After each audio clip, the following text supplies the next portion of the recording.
Hello and welcome back to the channel.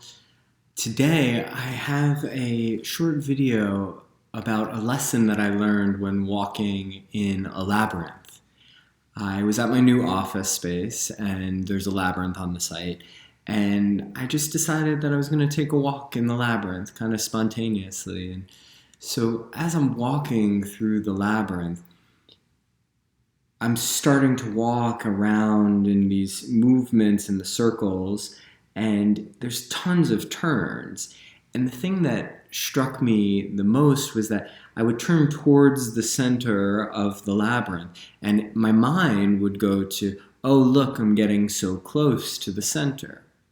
But then almost in the same moment, a few steps further into the labyrinth, the path took me away. And it took me back towards the outer edge of the labyrinth. And that would go back and forth, that I would get closer and I could feel almost the rush of, oh, you're almost at the center, and then turn away, oh, this is a long journey. And what it made me realize was that the path and the spiritual path is rather mysterious, is rather mystical, in the sense that you can sometimes think that you're close to the goal, but actually be very far away from it. Life could go in one way that makes you think that, everything's all together, but you're really having a long way to go in the journey to arriving at self and self-knowledge. And so the thing that seems most relevant in terms of how to apply the teachings of the labyrinth is patience. It's to be completely present with every turn of the labyrinth, whether it takes you closer to the center or perceived closer to the center, or it takes you further away.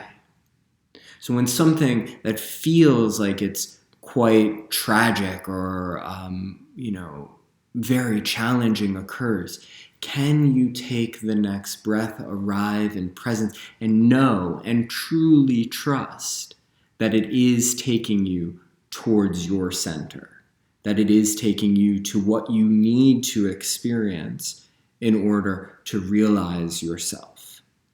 And that's where faith comes into play.